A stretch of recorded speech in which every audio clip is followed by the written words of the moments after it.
When I say I don't want to fight Mexican, it's because I represent Mexico.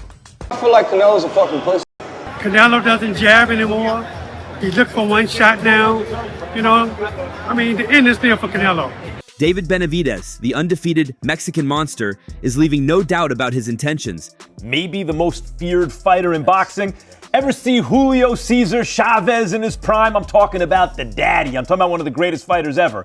This guy is the closest thing I have seen to a big Julio Cesar Chavez. David, I'm not putting the Chavez thing on you. I'm just saying, you're the closest thing I've seen to a big dude who fights like that. Oh, Canelo's ducking him. This dude's a monster. And I looked and I thought, am I right or wrong about that? No, you're definitely right. You know, you're looking at a man that's not going to let anything outside the ring, you know, mess with his game. But like I said, at the end of the day, I'm not scared of nothing. You know, I accept and I invite war. You know, so if that's what the people of Riyadh, Saudi Arabia want to see, well, let's give it to them. I think everybody is starting to see that I'm fearless, I'm relentless, and I'll fight anybody to get my respect in the ring. After watching Canelo Alvarez fall to Terence Crawford, he has been vocal and direct, not just calling for a fight, but flat out accusing Canelo of being scared. For years, one name has haunted Canelo Alvarez, a challenge he's consistently sidestepped. Spinning back on Canelo, and he was talking about how he didn't want to give David Benavidez the fight because he was being disrespectful. When you look at the history of Canelo, all the fighters that was disrespectful, calling them out, and he fought all of them. But I just think from a Mexican standpoint, one being extra disrespectful towards the other, he took the sport out of it, and he just felt as if he wasn't going to give Benavidez the payday that he wanted. Benavidez is ready to finally settle the score and take his throne. Now, after a shocking defeat to Terence Crawford, that shadow has grown impossible to ignore. Just weeks ago, the boxing landscape was rocked. Terence Crawford, the undisputed welterweight king, moved up 2 weight classes and delivered a performance that left Canelo Alvarez looking human. It wasn't just a loss, it was a dominant display that stripped away some of the aura surrounding the Mexican superstar. Even seasoned trainers like Ronnie Shields hinted that Canelo's peak might be behind him. I predicted Crawford by unanimous decision. You got that. You know, I just thought Crawford was too fast for Canelo. Too many combinations. Canelo doesn't jab anymore. He looked for one shot now.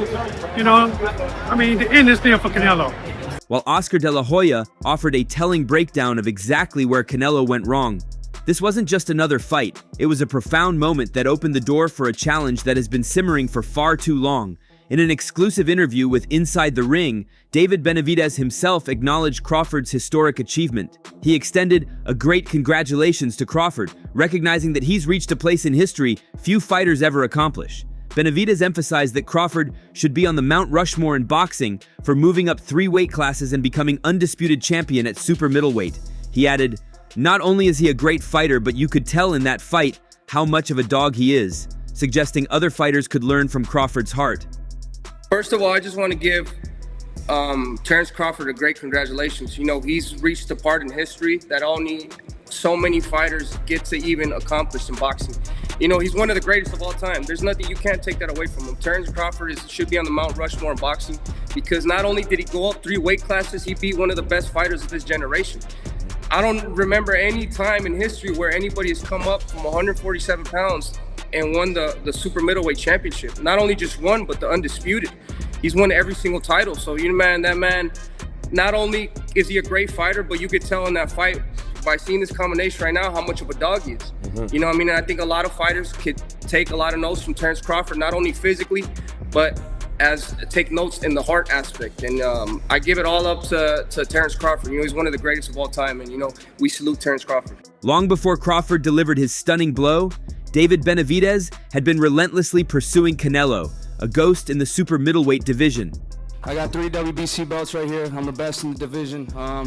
If they want to give me an opportunity now or later, I'm gonna keep winning. You know, like I said, I'm gonna be the greatest of my generation by the time I'm done. And my job is not complete until I make that happen. For Canelo and everybody else, it just shows everybody I'm not around. I'm here to stay. I just look at the facts. You know, the people want to see this fight more than Carlos Adames and Charlo. You know, that's why that fight hasn't happened. But for me and Canelo, we have motion. You know what I mean? I've been winning the fights I'm supposed to win in fantastic fashion. He has nobody else to fight, you know what I mean? So if they want to give it to me now, later, whenever, I'm not going nowhere. For years, Benavidez, a two-time WBC champion with a devastating professional record of 30 wins, 0 losses, and 25 knockouts, held the interim title, a direct threat to Canelo's undisputed reign. I don't really like to bash somebody because at the end of the day, I give respect to Canelo. He's a great fighter. Yeah. He's one of the best Mexican fighters of all time. But wanting to fight him, David, is not bashing him. Yeah. That's not bashing him. But that's what I'm saying. They spin the narrative on Instagram. Right. If I say something, they say this or that. But I only want what I earned. Right. And I'm entitled to it. From what the WBC told me, they say you win a title limiter, we'll give you a title shot. You win the WBC interim title, we'll give you a title shot. I've been in this position for 3 years. So just because Canelo, he could do what he wants, as he says. Right. He's not going to fight the top competition. And he's holding all those belts hostage, bro. And it's not like, you got other great fighters too. You got me and David Morrell's there. Yeah. How is it fair that these sanctioning bodies let him pick and choose who he wants to fight? And then the Canelo fans too that be talking shit, bro. Like, do you guys not want to see the best fights? Right. Like, I don't understand. I'm just trying to make the best fights happen. And that's it. At the end of the day, I just want to give the fans what they want to see. Yeah. The talk wasn't just whispers, it was concrete.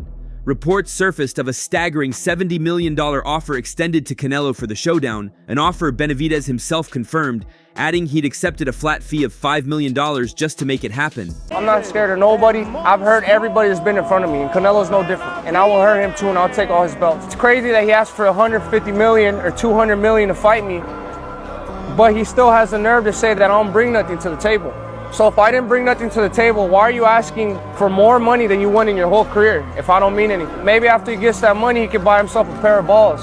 What I wanted to tell you guys too, I mean, this guy, he's making the most money out of everybody. He's charging you guys so much for the pay-per-views. It's like he's spitting in your guys' face, saying that he doesn't give a what you guys want. He's not going to give you the best fights. He's going to fight the fights that he wants. In my opinion, that's a little bit disrespectful to the fans, but he has cult-like fans that, you know, they don't tell him shit and they're happy with whatever he does. But at the end of the day, if you hold all the titles, you got to fight the best in the division. I'm #1 in the division, #1 contender. The second one is David Morrell. He's not fighting me, nor he's not fighting David Morrell. So it makes no sense. How is he going to call himself the champion and have all these belts if he doesn't fight the #1 or the #2 guys? Why is he asking $200 million?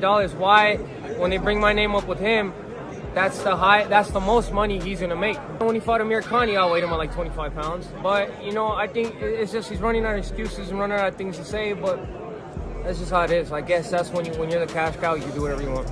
Yet, after Benavidez agreed, the phone went silent. No response, no negotiation, just a deafening silence. This wasn't just talk from an unproven challenger. Benavidez had earned his spot by walking through fire. His two most iconic recent performances solidified his claim. First, he systematically broke down and dominated Caleb Plant in a brutal grudge match, and then he completely dismantled the previously undefeated and highly skilled Demetrius Andrade, forcing his corner to stop the fight. You've been in a ring with both guys, Canelo, Benavidez. If they fought, which I don't think they're gonna fight no time soon, who you think will win?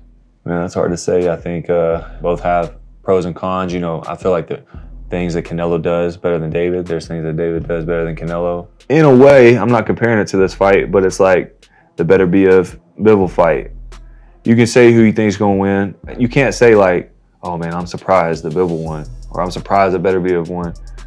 You're like, man, that's a damn good fight. So-and-so won. So kind of how I feel about the David and Canelo fight, like who had the best camp, who has the best game plan, who slept the best the night before. And it's not much that separates guys at that level. If David can get on him with his combinations and not give him room to breathe, then, you know, that's probably a night that David gets his hand raised. You know, if Canelo is able to slow the pace down a little bit and catch him with a big shot, David's been dropped before from an off-balance shot. He wasn't really hurt, but, you know, would you be surprised if Canelo stopped him? You know, no. So it's hard to say, but I get asked that a lot. He reflected on his journey, stating, "Since I was 3 years old, I've had one dream only, that's becoming the greatest boxer of all time. And that's exactly what we're going to accomplish." This ambition, he asserted, drives him to chase all the biggest names. You're looking at the one that's gonna chase all of them. Like, these guys are monsters, but this is the monsters world. And what happened next would only intensify the drama. if Canelo was 100% confident in himself, I don't know why he wouldn't fight me, especially since, you know, seeing that everybody in his team is on steroids, which means including him, so he never got off You think steroids. he's on steroids? Of course. How sure. does five? You saw De La Hoya How do five people out of your camp get tested positive for steroids? Right. You know what I mean? No, all those fucking dudes in that camp are dirty. Call for David Benavidez once this fight is done. Is that a fight that you can see happening before the end of your career? Look, I never say no to anything. We'll see later. But I'm focused 100% on this fight. Is there a possibility, or you just go one at a time and you also speak with your team? Yeah, I go one at a time, but you know, it's a possibility, always. Right. But I've been in this position my whole life. One was Stroh, that was in Tron in 2012, 11. Then Mayweather, then Lara, then Cotto, then Callum Smith, then Golovkin, and then if I beat Benavidez, it's gonna be other guy there they want me to fight. So I've been in this position my whole life, but you know, is that time when that fight they ask, I give it to them. But right now in this position I am, now is the time I need to ask. Right? If the money is right, I mean. The silence from Canelo fueled Benavidez's fire, leading to a series of blistering statements. In that very same Inside the Ring interview, when asked how Canelo has handled his presence, Benavidez didn't hold back. He unequivocally stated, "He's definitely scared of me." He challenged the logic. If you have a fighter talking so much trash in front of you, why don't you make an example of him to the world, beat me in the ring, and make a whole lot of money? Benavidez elaborated on his belief, pointing out Canelo's struggles against larger, powerful opponents like Bivol. He explained, "He sees a lot of things in me that he can't stop. Not only does he see speed, does he see power, but he sees a lot of heart in me." He emphasized his own fearlessness, stating, "It doesn't scare me to get in there with another great fighter because I know that elevates me and who I am as a boxer, as a competitor." So the way I've seen him handle my presence is he's definitely scared of me. You know, if you have a fighter talking so much trash in front of you, why don't you make an example of him to the world? Beat me in the ring and make a whole lot of money. But Canelo Alvarez, as you can see from every time he fights a guy that's big with power, like Bivol, you know what I mean? And he's not able to suppress these fighters as much as he's able to suppress the little fighters. You know what I mean? So he sees a lot of things in me that he can't stop. You know, not only does he see speed, does he see power, but he sees a lot of heart in me. You know what I mean? At the end of the day, I'm going in there and I want to prove myself to the world that I'm the greatest fighter. And it doesn't matter. It doesn't scare me to get in there with another great fighter because I know that elevates me and who I am as a competitor. Benavidez, growing in confidence and stepping into his prime, firmly believes Canelo missed his chance. If he had a chance to beat me, it would have been back then. He has no chance of beating me now. At the end of the day, he should have took the fight with me way back then because if he had a chance to beat me, it would have been back then. And he has no chance of beating me now, especially now I'm getting all this confidence. I'm stepping into my prime. You know, I'm able to deal with these bigger shows better. You know what I mean? I'm able to thrive in these shows. I'm able to, every time I fight, I'm always winning by a significant amount. You know what I mean? So I'm learning my craft better and better each and every single fight. I'm gaining more confidence every single fight. And like I said, I really want to go in there and hurt people. I'm not a boxer. I'm a warrior, and I go in there, I tear everybody up. This wasn't just talk. It was a clear declaration of intent. But there were even more layers to this complex boxing chess match. The ongoing saga also involves the delicate dance of weight classes and the reluctance of other top fighters. Benavidez has recently explored the light heavyweight division, making a strong statement about his comfort and ambition there. In the interview, when directly asked if he could still make 168 pounds, Benavidez dismissed the idea outright. "To be honest with you, man, let Terence Crawford live. That's his way. I lost interest in 168 a long time ago." He openly declared his current focus. "I'm more comfortable at 175, I'm chasing better BF, I'm chasing Bivol, I'm chasing these other bigger, I'm chasing Sud Ramirez at cruiserweight." There comes a time the new guy steps up that says, "I am the new guy to carry that torch forward." Kind of like how when you beat Tyron Woodley, because you were the guy coming up and Tyron Woodley was a dominant champion for a long time and you beat the out of him. It's the same thing. I'm preparing very hard for this fight whenever it does happen. I don't know when it's gonna happen, but I stay training, I stay evolving as a fighter. Not only do I want to prove to the fans, but I want to prove to myself that I'm the best in the world. So if the fight comes, good. If it doesn't, it's not the end of my career. And if he doesn't want to give me the opportunity at 168, that's why I'm going up to 175 right now. Because I'm not gonna wait for nobody either. This fight's gonna put me at the #1 contender to fight for the WBC title, and those are gonna get unified at 175. So, like I said, dreams always come true. It doesn't matter if somebody else is trying to stop you. You're gonna find your own way, and you're gonna make your dreams come true. To be honest with you, man, let Terence Crawford live. That's his weight class. Okay. I lost interest in 168 a long time ago. I know that we could get offered a lot of money to go down to 168, but I'm more comfortable at 175.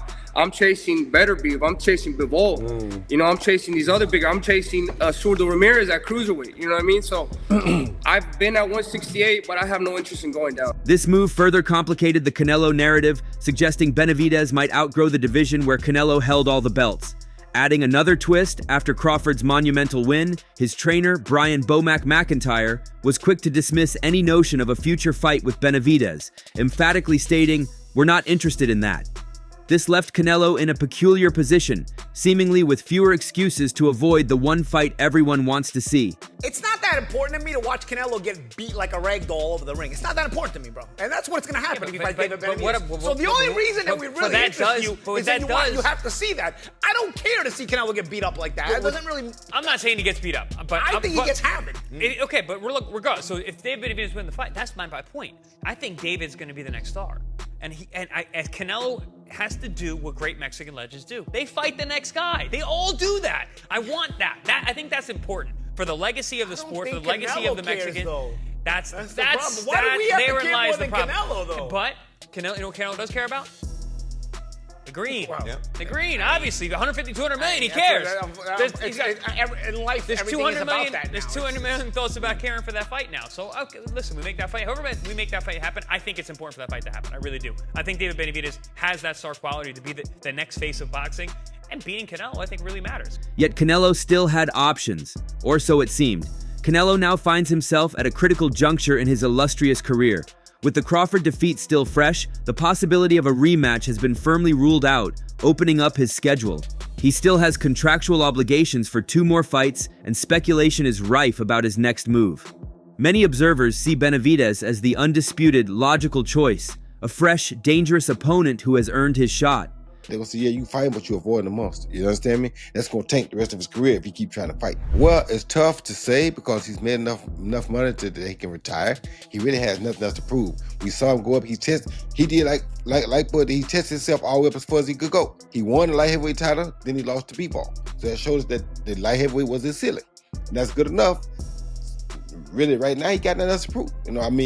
Of course, if you keep fighting, people going to demand you fight the monster because both of you guys are Mexican. But to me, you probably shouldn't do that. You understand me? It's probably not a good fight for you at this point, for real, especially coming off a loss to Terence Crawford. It's just, to me, I don't see the hunger there to really beat the monster. You understand me? And that's what my problem was already. I didn't think it was a good fight for him because I don't think the hunger is there. Terence Crawford just showed us that the hunger is really not there anymore like that. You understand me? So you have to be extraordinarily hungry to go out there and beat the monster because you got to put pressure on him from round 1 to round 12 or it's not going to work. And if you're not hungry, you're not going to do that. Same thing he would have had to do to Terence Crawford. He had to put pressure on him from round 1 to round, I'm talking about solid pressure, no space between them. He had to be in his chest for 12 rounds. But he ain't hungry enough to really do that. So if you're not hungry enough to do that, don't go waste your time. Just call it a day because everybody gonna want to see you fight the monster. I don't know if they're gonna be cool with you fight anybody else, but they're gonna keep pushing the monster narrative at you. You feel me? Now, if he wants to have a few more fights for himself, that's cool. But then it's gonna get very tainted with the fact they're gonna say, yeah, you fighting, but you're avoiding the monster. You understand me? That's gonna tank the rest of his career if he keeps trying to fight. So it's better for him to just call it a day. However, there's always the lingering concern that Canelo might opt for a less challenging fight, preserving his record and extending his reign with more manageable opponents. The boxing world holds its breath, wondering if Canelo will finally step up to the challenge or continue to navigate a path of least resistance. Look, Canelo never ducked anyone in his career until you got to super middleweight. And he clearly has not fought you even though you were the #1 guy. But otherwise, he's been a guy who's willing to fight everyone. And I have thoughts about that I want to ask you about in a minute. but I don't care. I fight anybody, and I fight all my entire life anybody. What do you think? I don't want to fight with Juan Mexico or Benavidez. But look, I hear his dad talking a lot of shit. But look, what he's accomplished? Nothing. One single champion, Anthony Dirrell. Please, don't disrespect myself. Please, guys. But there's a powerful new player influencing these high-stakes decisions. Turki Al-Sheikh, the formidable chairman of Saudi Arabia's General Entertainment Authority, a figure rapidly reshaping the boxing world with unprecedented financial backing. Al-Sheikh's influence is immense, and he hasn't been shy about teasing mega fights. In a surprising tweet, he even hinted at a potential super middleweight clash between Terence Crawford and David Benavidez, an intriguing prospect that could circumvent Canelo entirely. This Saudi-backed push for major matchups adds another layer of complexity, as the financial incentives are now monumental. I feel like Canelo's a fucking pussy. That's just my opinion, because if we ever fight, the man is making well over $100 million, you know what I mean? If, let's say, he's saying that I don't have nothing to offer, that I'm nobody, that I need more experience, this and that.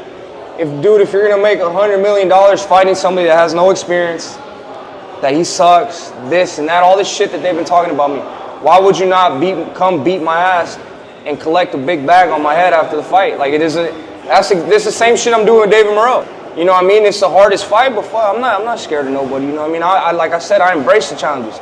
So for Canelo and his fans saying that I don't bring nothing to the table, I don't do this, I don't do that, man, they're all scared, just like how he's scared, you know what I mean? And if he wants to come prove that I ain't shit, come prove it in front of everybody.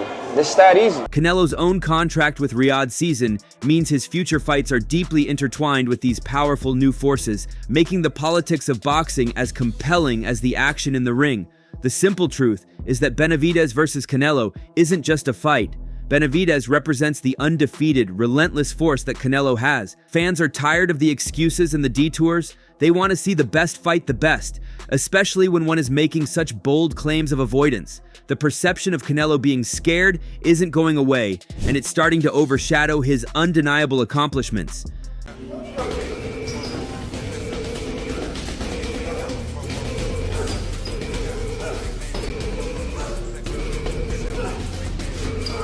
There's no way Canelo would face David Benavidez. You know, to be honest, you know, I would say that he would send him to a hospital. You know, the body's not the same no more. David's super strong, young, and I believe that fight will never happen. You know, fans prefer to see the fight against David, but could you possibly see maybe even before or after getting to that fight with Crawford? No, I don't think, you know, that's very sad for him to leave boxing that way. You know, he did a lot for boxing, but he's not recognizable like a true champion because he did not face David, you know, and that ghost is always going to be there. The shadow is always going to follow him around because he didn't fight David. But at the end of the day, I think Canelo, you know, could make exhibition fights. You know, he don't need the belts. You know, he's already recognized. A lot of people would watch him fight and still make big fights. You know, he could fight against the YouTuber, what's his name? Jake Paul. That could be another great fight, you know. I mean, at the end of the day, it's entertainment, so he still, you know, can make exhibition fights. This fight would not only settle a long-standing rivalry, but also inject a much-needed jolt of excitement and credibility back into the super middleweight division. Benavidez articulated his frustration with fighters taking the easiest fights just because they're getting the biggest paychecks. For him, it's not about the money. It's about giving the fans of boxing the fights that they deserve. He passionately declared, "Let's go to war. Let's do what these people want to see us do, and let's go to war, and may the best man win." The fights that they deserve. They're paying the money at the end of the day, so fuck, let's go to war. Let's do what these people want to see us do, and let's go to war, and may the best man win. He even stated a shift in power dynamics. I wasn't going to go down to 168, but now if Canelo wants to come up, then he, I got the WBC world title 175. After I beat Bolt, I'm going to have all belts. So after that happens now, I'm the one who has the power, Benavidez concluded. Canelo said he doesn't fight, he fights for greatness, he fights for titles. Well, let me go pick up all the titles and let's come back into the table and talk. He stands firm in his destiny. If it's my destiny to go through these hard fights and win these world titles, that's what I'm gonna do. This is what boxing is about. Does the Crawford loss affect Canelo's legacy? I mean, it affects it in the sense that had he won, it's a zero-sum game. Had he won, his legacy would have been enhanced. Although people would have said he beat a smaller fighter, but he lost. What that does is put Canelo in the following light.